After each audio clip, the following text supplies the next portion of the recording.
Tal como damos cuenta al comienzo del programa, trabajadoras sexuales de nuestro país, nucleadas en la organización Otras, están buscando apoyo a través de la recolección de firmas para modificar la ley 17.515. Para hablar de lo que implica hoy por hoy esa ley y por dónde pasarían las mejoras en las condiciones laborales, es que vamos a recibir a María Jimena, integrante de la organización, que tiene la deferencia de venir a charlar un ratito con nosotros aquí en Buen Día Uruguay. ¿Cómo estás, María Jimena? Muy bien, muchas gracias por recibirnos. Bueno, ¿en qué consiste hoy por hoy? ¿A qué está sujeta las trabajadoras sexuales a través de la ley 17.515? La ley 17.515 es una ley que fue pensada en los años 90, se firma en el 2002 y nunca se reglamenta. Esa ley es la que las trabajadoras sexuales estamos bajo esa ley. En ese momento la realidad del país y la realidad de las trabajadoras sexuales era otra. Estamos hablando de hace casi 30 años atrás. Hoy la forma de trabajo ha cambiado, la forma de explotación ha cambiado, la sexualidad humana ha cambiado y nosotras entonces creemos que es muy necesario modificar esta ley. Empezamos a juntarnos con Karina Núñez, que es una compañera de Jun, con compañeras de Salto, de Flores y de distintos lugares del país, cuando vimos que el Ministerio de Salud Pública quería introducir una modificación a la ley en que las trabajadoras sexuales no se nos escuchaban. Cuando sucede, eso es en el ámbito de la órbita de la Comisión Honoraria de Trabajo Sexual en el Ministerio de Salud. Cuando sucede eso, Karina prende las alertas. Karina es una trabajadora sexual militante por los derechos de las trabajadoras y los derechos humanos de hace muchos años, de Jun. Karina prende las alarmas, prende la alerta y empezamos todos a juntarnos y fuimos al Ministerio de Salud y dijimos, bueno, no, esto no puede ser, esta modificación no se puede llevar adelante sin nuestras voces porque somos las primeras implicadas. Claro, pero además hay un reparo de parte de las trabajadoras y es ¿por qué en la órbita del Ministerio de Salud cuando debería estar en la órbita del Ministerio de Trabajo? Sí, es una ley higienista, una ley que contempla las necesidades del cliente, las necesidades de los dueños y las dueñas de las whiskerías. ¿Estigmatiza esta ley? Y claro, por supuesto, está dentro de la órbita del Ministerio del Interior. Criminaliza, dice que nosotros tenemos que estar dentro del Ministerio de Trabajo, como cualquier trabajadora o trabajador. Vos decías que cambiaron mucho las condiciones laborales en estas últimas 2 décadas, por ejemplo. La forma de trabajo cambió. ¿En qué aspectos? Por ejemplo, hoy habemos compañeras que trabajamos por redes sociales, ustedes hablaban recién de lo que implica el trabajo y las formas de comunicarnos. Claro, la modalidad de acercamiento de los clientes cambió también. Y las clientes, porque las mujeres también consumen trabajo sexual. Que eso capaz que en los 90 ni siquiera se consideraba. No sé si no se consideraba, no se hablaba porque era un tabú. Imagínate que si ahora, 2018, es un tabú decir que hay mujeres que pagamos por tener sexo, en el 90 era impensable. ¿Y las prácticas de proxenetismo han cambiado también? Y han cambiado, sí, las formas de explotación cambiaron. Las formas de explotación cambian. El viejo y querido quilombo, las whiskerías, son lugares donde, primero que nada, esta ley nos manda ahí, nos dice que podemos trabajar en whiskerías, casas de masaje, prostíbulos y zonas determinadas que son las zonas rojas. No se contempla, por ejemplo, las compañeras o las trabajadoras sexuales que trabajamos en hoteles, en casas, por internet, en distintas modalidades. Independiente. Claro, autónomas, independientes, sin fiolo, sin proxeneta.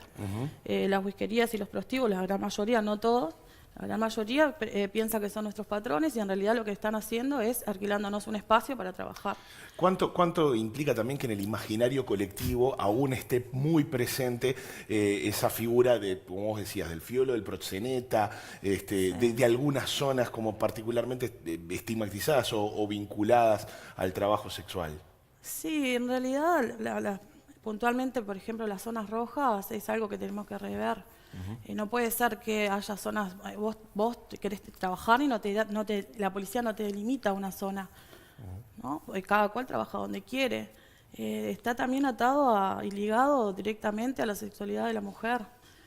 La sexualidad de la mujer uruguaya, todo el tiempo nos dicen cómo tenemos que vestirnos, qué tenemos que hacer, cómo comportarnos, con quién tenemos que acostarnos, con quién nos tenemos que casar. Y va un poquito por ahí también.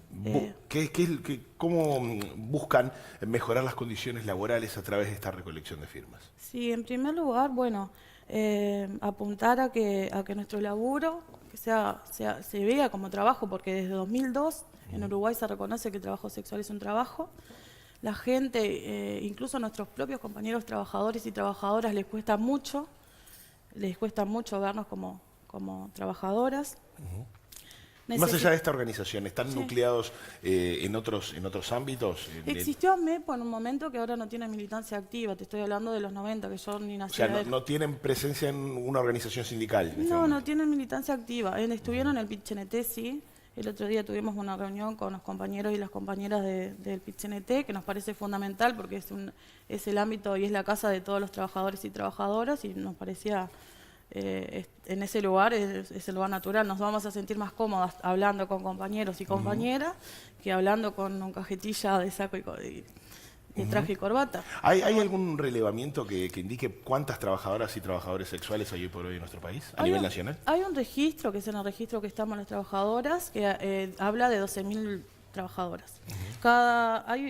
Karina Núñez, que es una institución y que hace como un censo por donde anda, tiene el dato de que cada una trabajadora sexual registrada hay 3 que no están registradas. Y que en realidad, si nos ponemos a pensar, registrarnos no nos favorece en nada. ¿Qué nos da hoy por hoy registrar? Criminalizarnos, nos fichan, ¿no? Y a través de redes sociales, ¿no? Donde el vínculo, digamos, no es cara a cara. Hay quienes, por ejemplo, ejercen el trabajo sexual, pero disfrazado de otro tipo de profesión o práctica. Y con el estigma que hay al trabajo sexual, sí, siempre. Siempre hay, yo digo que hay como un estereotipo de trabajadora sexual, mismo Claro. en las placas que ustedes ponían. Yo estaba mirando en la entrada y las placas eran mujeres flacas, altas, de minifalda y de noche. Por eso y el trabajo apuntaba, sexual ha cambiado mucho. claro, por eso apuntaba al imaginario colectivo, ¿no? Yo creo que la mayoría de la gente cuando me ve no entiende y no puede creer que haya una gorda que sea trabajadora sexual, por ejemplo.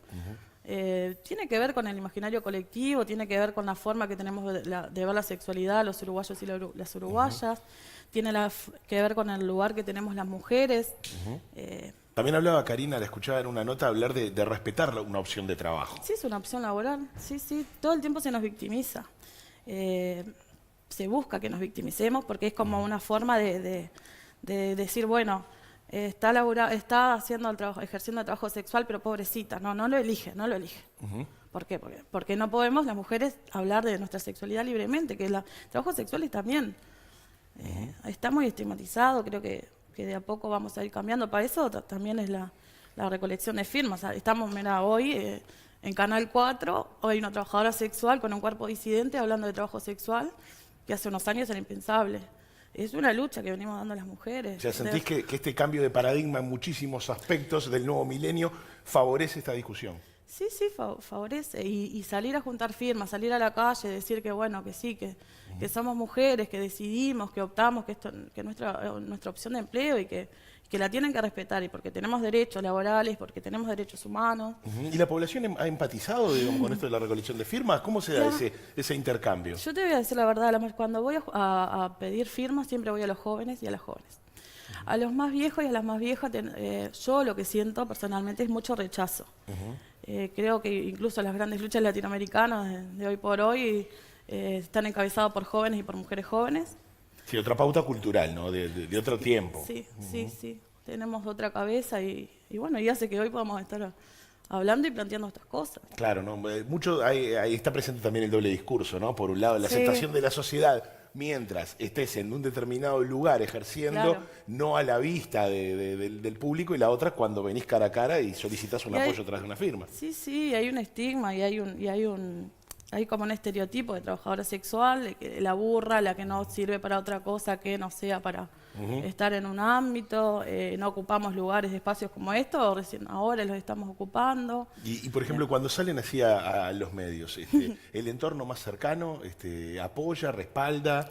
Y las realidades son muy distintas en cada caso de cada trabajadora. Hay compañeras que sufren la violencia interfamiliar por ser trabajadores sexuales, y y estamos las otras que no nos importa lo que nos digan. Y si, por ejemplo, trabajadoras sexuales del país se están enterando, por ejemplo, a través de esta nota, que está esa posibilidad de juntar las firmas, de tratar de interponer un recurso frente a una ley, ¿cómo pueden hacer para vincularse con la organización? Estamos prácticamente en las redes sociales, que es fundamental. Estamos en Instagram, Twitter y Facebook como Renovar Ley 17.515. Cuando estamos acá en Montevideo andamos por la explanada de la universidad, recorremos distintos lugares de la prensa. En el bar Brecha también se puede firmar, y están los teléfonos de contacto. Hay formas de acercarse, que no tengan miedo las gurisas, que es un cuco que les han creado, que en realidad lo único que quiere hacer es el miedo tienen miedo a que se liberen y tengan autonomía. Claro, a la figura de quien explota desde algún lugar no le conviene, digamos, esa autonomía. A nadie, o sea, a los uruguayos no les gusta que las mujeres tengamos libertad. Es real. Reconocernos a nosotras, trabajadoras sexuales, con estos reclamos, es reconocer que hay 12.000 mujeres en situación muy vulnerable, con realidades sumamente complicadas. Yo siempre digo, yo no soy la norma, yo no soy la trabajadora sexual tipo, digamos. Sí, la icónica, digamos. Pero quiero que mis compañeras, las compañeras que elegimos y que optamos por este trabajo, lo hagamos con la mayor dignidad posible, y las compañeras que quieran salir mañana tengan la opción de decir, bueno, quiero salir, puedo salir. ¿El sistema de salud hoy por hoy les brinda garantías a las trabajadoras? Es una porquería. Por ejemplo, esta ley lo único que hace es que tengamos un control una vez por mes, que nos sacan sangre para saber si tenemos VIH o sífilis. Nos ve como población de riesgo, estigmatiza el VIH, porque las personas que tienen VIH perfectamente pueden tener relaciones sexuales, pueden tener vínculos sexuales y afectivos. Esa es toda la salud que nos... ¿Y qué necesitarían o qué debería sumarse o considerarse, por ejemplo, en lo que hace el área de la salud? Tiene que estar contemplada la salud integral de la trabajadora.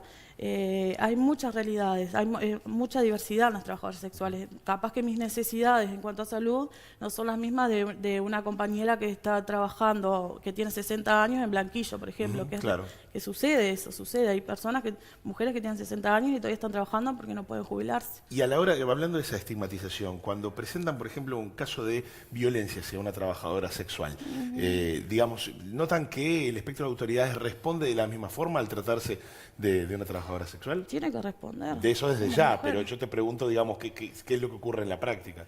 Puntualmente yo por ejemplo no he vivenciado una situación así. Tampoco hay compañeras que cuando viven las situaciones de violencia las viven muy aisladas y es muy difícil detectarlas. Pero se supone que tiene que responder como responde con cualquier mujer o como cualquier trabajadora o cualquier persona de Uruguay. María Jimena, gracias por estos minutos de charla en Buen Día Uruguay, un placer. Te agradezco, te buen día. Por favor.